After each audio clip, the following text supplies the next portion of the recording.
అదే RTV app వార్తల్ని క్షణాల్లో చదివే అవకాశం ఉంటుంది. ఒక న్యూస్ పేపర్, ఒక టెలివిజన్ ఛానల్ మీ చేతుల్లో ఎప్పుడు ఉంటాయి. కేటీఆర్ గారు రాజ్భవన్ పై గవర్నర్ కలవడం నిజంగా కేటీఆర్కి ఏమన్నా సిగ్గు సెరుగు ఉండాలి.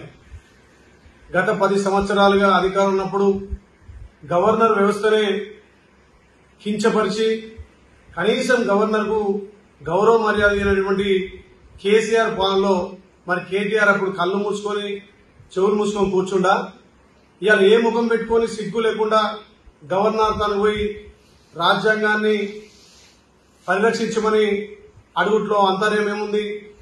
గత 10 సంవత్సరాలుగా కనీసం గవర్నర్కు గౌరవ మర్యాదలు ఇవ్వని మీరు ఏ ఒక్క ఎంపీ గాని ఏ ఒక్క ఎమ్మెల్యే గాని కనీసం గౌరవ మర్యాదలు లేవు. ప్రోటోకాల్ల ఇబ్బంది పెట్టినటువంటి మీ ప్రభుత్వం ఇవాళ పార్టీ ఫిరాయింపులు చేస్తామంటున్నారు. మరి గత 10 సంవత్సరాలుగా మీ అయ్య కేసీఆర్ గెలిచిన ఎమ్మెల్యేలను అదే రాజ్భవన్ లో పక్కపాటిలో గెలిచిన ఎమ్మెల్యేలను అదే రాజ్భవన్ లో తీసుకుపోయి మంత్రులుగా చేసినప్పుడు మరి నీ తెలివి ఎక్కడ పోయింది? ఇలా పక్కపాట్లలో వచ్చి స్వచ్ఛందంగా పాటలు చేస్తుంటే ఇలా రాజ్యాంగం పరిరక్షించమని అంటున్నావు, రాజ్యాంగాన్ని తుంగలో దొక్కినంటున్నావు. మరి నీ సిగ్గు సెరబెట్టిపోయింది. ఇలా స్వచ్ఛందంగా చేరుతున్నారు.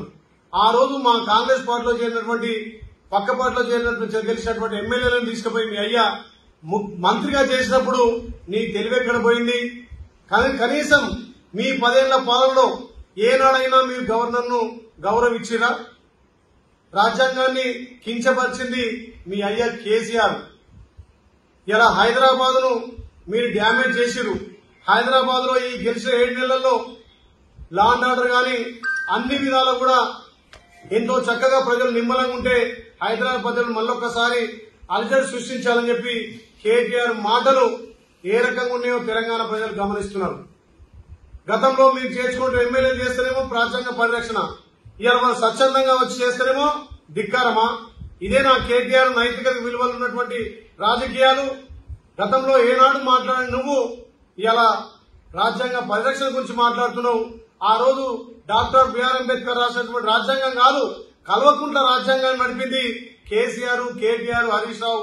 ఇవాళ మరి సన్నాయి నొక్కులు నొక్కుతున్నటువంటి కేటీఆర్ కు సిగ్గు శరం ఉండాలి. ఒక దళిత బిడ్డ సీతక్కను కనీసం ప్రగతి భవన్ కూడా మీరు అపాయింట్మెంట్ ఇయ్యలే. ఒక గద్దర్ను 3 గంటలు ఇలా ప్రజాభవన్ ను పోకుండా కూర్చోబెట్టి ఇలా సెక్రటరీ పోకుండా కూర్చోబెట్టిన ఘనత మీ అయ్యా కేసీఆర్ ది. ఇవాళ మీరు మళ్ళా ప్రజాస్వామ్యాన్ని రక్షించాలంటున్నారు. 30,000 ఉద్యోగాలు ఇచ్చి ఇలా మెగా డిఎస్ చేయబోతున్నాడు. అదే విధంగా ఇలా గ్రూప్ 1, గ్రూప్ 2 కూడా వెసులుబాటు ఇచ్చి టైం ఇచ్చినటువంటి ప్రభుత్వం గౌరవ ముఖ్యమంత్రి రేవంత్ రెడ్డి ప్రభుత్వం.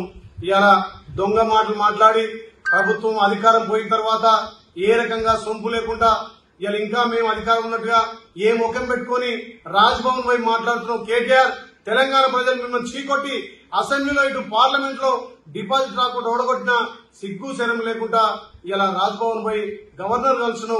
మరి గవర్నర్ ను గతంలో ఏ రకంగా మీరు ఇబ్బంది పెట్టిరు? గవర్నర్ ఏకంగా ప్రోటోకాల్ విషయంలో గాని కనీసం ప్రభుత్వంలో భాగస్వామి చేయకుండా మళ్లీ రాజ్భవన్ ఏ ముఖం పెట్టుకుని మెట్లెక్కినమో ఇలా కేటీఆర్ మీద అడుగుతున్నాం. గతంలో మీరు ఇలా గెలిచినటువంటి వేరే పార్టీలో గెలిచినటువంటి ఎమ్మెల్యేలను ఇలా లొంగపరుచుకొని ప్రలోభ పెట్టి కేసులు పెట్టి వేల కోట్ల ఆశలు చేసుకున్నారు. ఇలా మా గౌరవ ముఖ్యమంత్రి ప్రజాపాలన వచ్చి ఇలా తెలంగాణ నడుస్తున్నటువంటి ప్రజాపాలనకు ఆకర్షితులై ఇలా రైతులు తెలంగాణలో ప్రతి ఇంట సంబరాలు చేసుకుంటున్నారు. ఏ రాష్ట్రంలో చేయనటువంటి సాహసోపేత నిర్ణయం తెలంగాణ రైతాంగానికి 2 లక్షల రుణమాఫీ. ఏకకాలంలో 2 లక్షల రుణమాఫీ, 31,000 కోట్ల రూపాయలు రైతుల ఖాతా జమ చేయబోతున్నాం. మొదటి విడతగా మొన్న 18 తారీఖు నాడే 12 లక్షల కుటుంబాలకు సుమారు 7,000 కోట్లు ఇలా రైతుల ఖాతాలు వేసి తెలంగాణ రైతాంగాన్ని పండుగ చేసినటువంటి గౌరవ ముఖ్యమంత్రి మీద మీరు విమర్శ చేసేది మళ్ళొక్కసారి ఇలాంటి చౌకటి వారి ఘటనలు కేటీఆర్ కనుక చేస్తే మిమ్మల్ని తెలంగాణ ప్రజలు రాళ్లతో కొడతారు. తస్మాత్ జాగ్రత్త అని చెప్పి ఇలా హెచ్చరిస్తున్నాం.